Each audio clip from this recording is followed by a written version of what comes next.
अस्सलामु अलैकुम वरहमतुल्लाहि वबरकातुहू। मोहतरम भाइयों, बुज़ुर्गों, दोस्तों,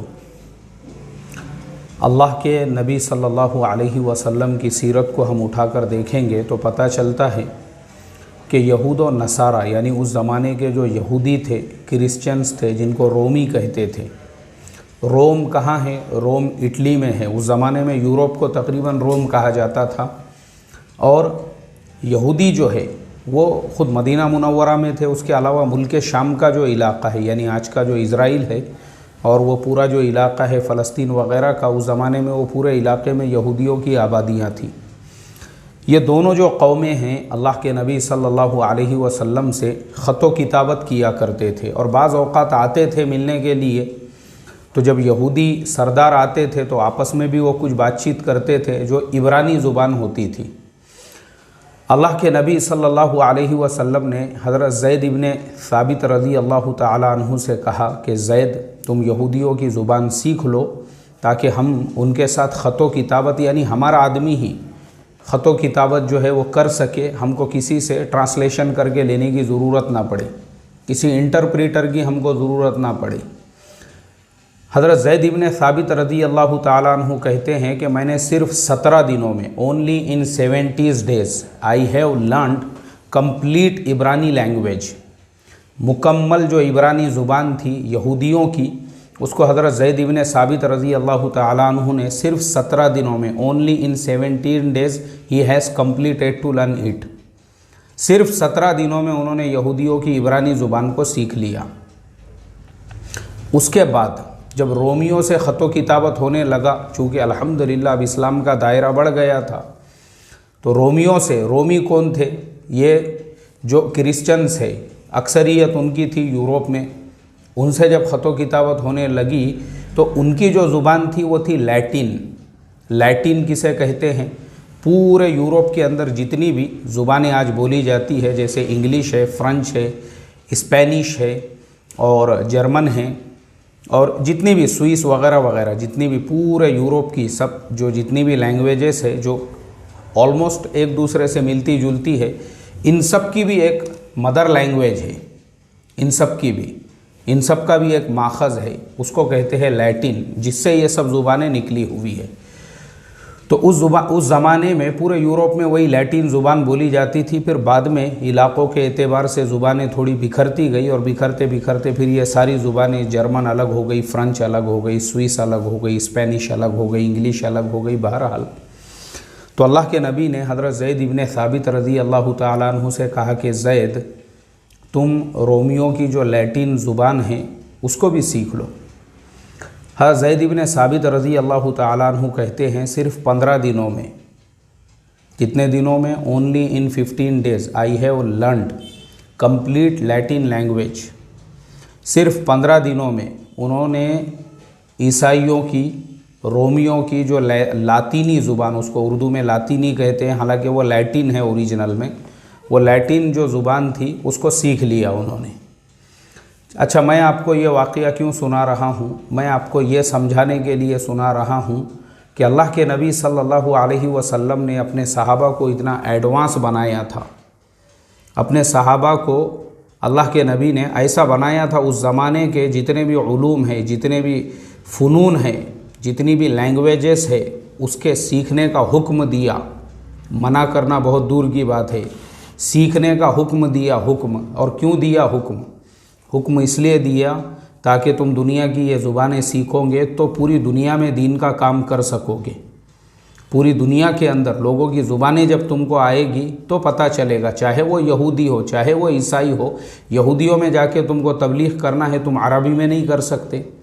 रोम में जाकर करना है, अरबी में उनको नहीं समझती है, तो उनकी ज़ुबान सीखो ना, उनकी ज़ुबान सीखो। ये हुक्म दिया अल्लाह के नबी ने अपने सहाबा को।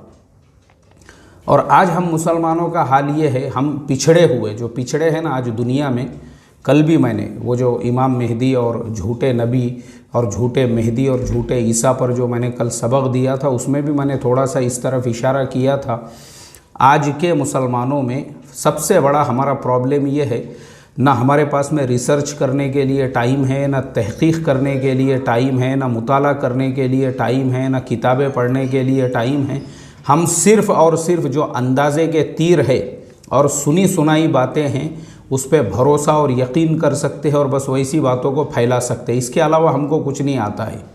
हाँ, ये बात और है कि हमारे जो असलाफ़ थे, हमारे जो बाप दादा थे, जैसे सहाबा इकराम, जैसे ताबीईन, तबे ताबीईन, औलिया अल्लाह, बुज़ुर्गान दीन और बहुत बड़ी मुहद्दिसीन, मुफस्सिरीन और फुक़हा की ऐसी आपको जमात मिलेगी जिन्होंने ऐसे ऐसे रिसर्च करके चले गए दुनिया में कि नेशनल ज्योग्राफिक, मैं हमेशा एक किताब बताता हूँ, वापस से आज और बताऊँगा मैं आपको, जिन्होंने ऐसे ऐसे रिसर्च करके चले गए मेरे भाई, ऐसी हुकूमत करके गए उन्होंने दुनिया में।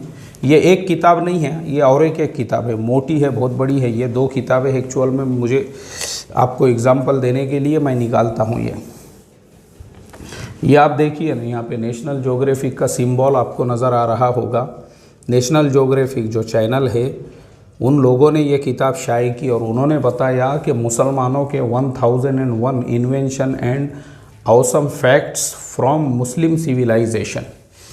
मुसलमानों के दौरे हुकूमत में 1001 जो इन्वेंशंस किए गए। ये बात और है, वो हमारे बाप दादा थे, जो अल्लामा इकबाल ने कहा ना कि थे तो आबा वो तुम्हारे ही, मगर तुम क्या हो, हाथ पर हाथ धरे मुंतज़िर फ़रदा हो।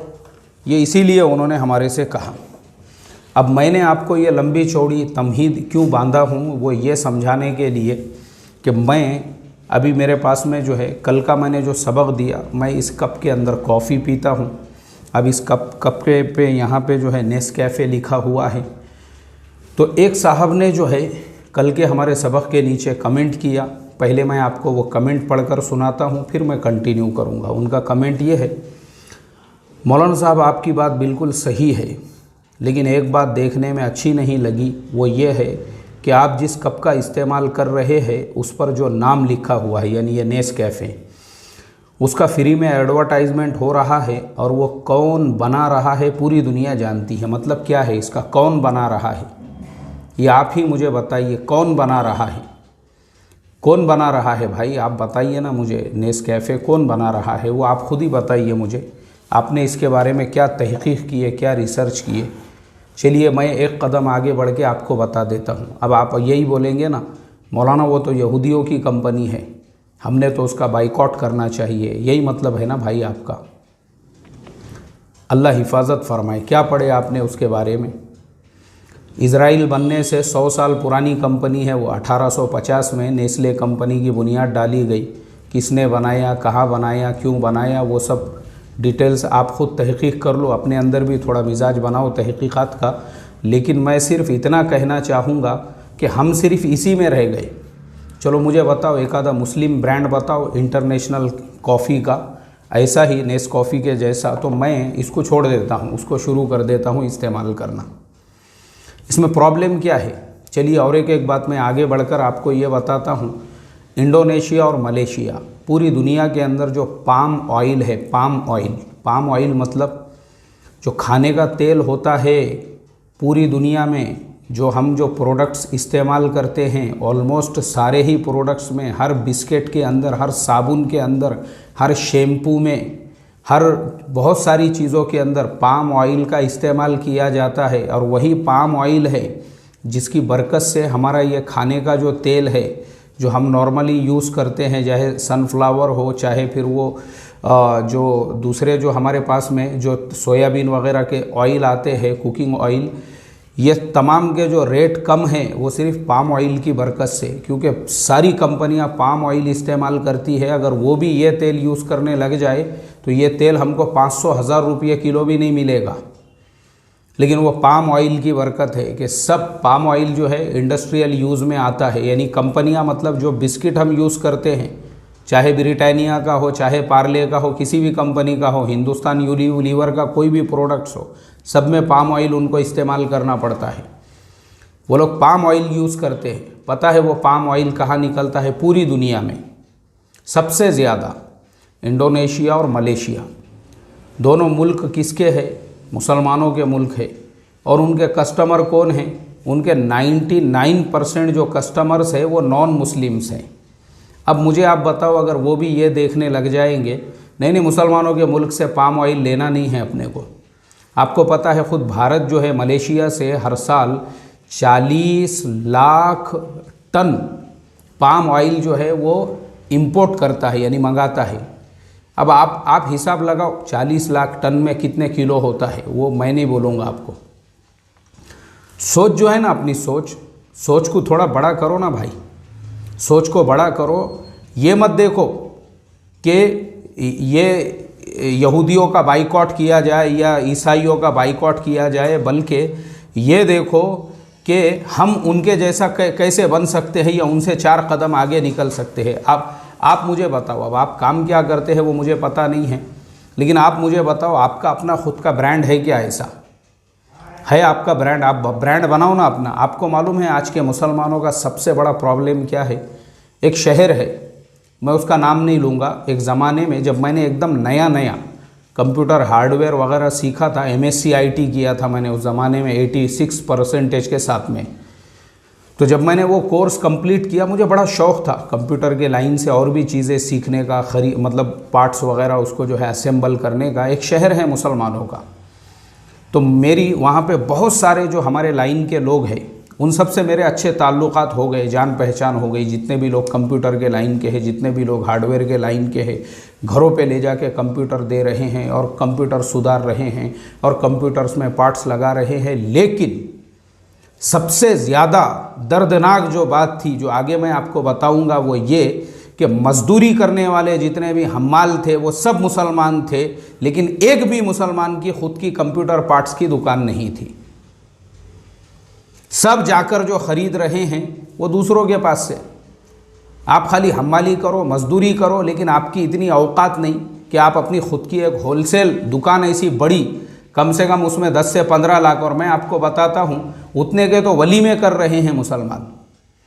उतने की एक बेहतरीन ऐसी दुकान होलसेल में आपको क्यों जाना पड़ रहा है दूसरों के पास? यानी आप एक दुकान भी नहीं डाल सकते, सिर्फ मजदूरी और हम्माली कर सकते। सारे एक्सपर्ट आपकी कौम के, सारे असेंबलिंग करने वाले आपकी कौम के, सारे जो है हार्डवेयर इंजीनियर आपकी कौम के, लेकिन पार्ट्स अगर आपको ख़रीदने का है, आपकी खुद की एक भी दुकान नहीं होलसेल की। ये हाल है हमारा। हम खाली तनकीद कर सकते, बस हम क्रिएटिविटी के लाइन से कुछ प्रोग्रेस नहीं कर सकते। तो इसके लिए जिन भाई साहब ने भी ये तनकीद की है, अपने आप को बड़ा बनाओ, बड़ा अपनी सोच को पहले तो बड़ा बनाओ। और वो जो मैंने अल्लाह के नबी की ज़िंदगी बताया कि सहाबा को हुक्म दिया, उनकी ज़ुबानें सीखो, आगे बढ़ो। इस्लाम ने रोका नहीं है आगे बढ़ने से। ये हमारी मेंटालिटी होना चाहिए। ये है इस्लाम, ये है अल्लाह के नबी की तालीमात। खैर, ये टॉपिक ऐसा है, इसके ऊपर मैं कंटिन्यू बोलते रहूँ तो मुझे 1 घंटा भी कम पड़ेगा। लेकिन जुमा का मुबारक दिन है, सूरह कहफ याद से पढ़ लो, सूरतुल कहफ याद से पढ़ो।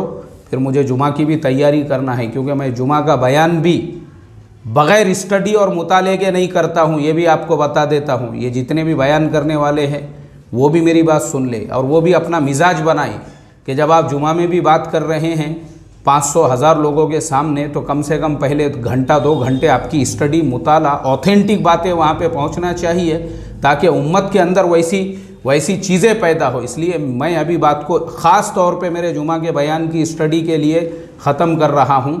और ये मेरा हर जुमा का मामूल है, क्योंकि मैं वो वाक़ियात नहीं सुना सकता जुमा के बयान में। भाई अजीज़ बुस्तामी का एक यहूदी से मुनाज़रा हुआ, बोले वो 1 क्या है जो 2 नहीं है, और वो 2 क्या है जो 3 नहीं है, और 3 क्या है जो 4 नहीं है। बस यही करते रहो। अल्लाह हिफाजत फरमाए। अस्सलामु अलैकुम व रहमतुल्लाहि व बरकातुहू।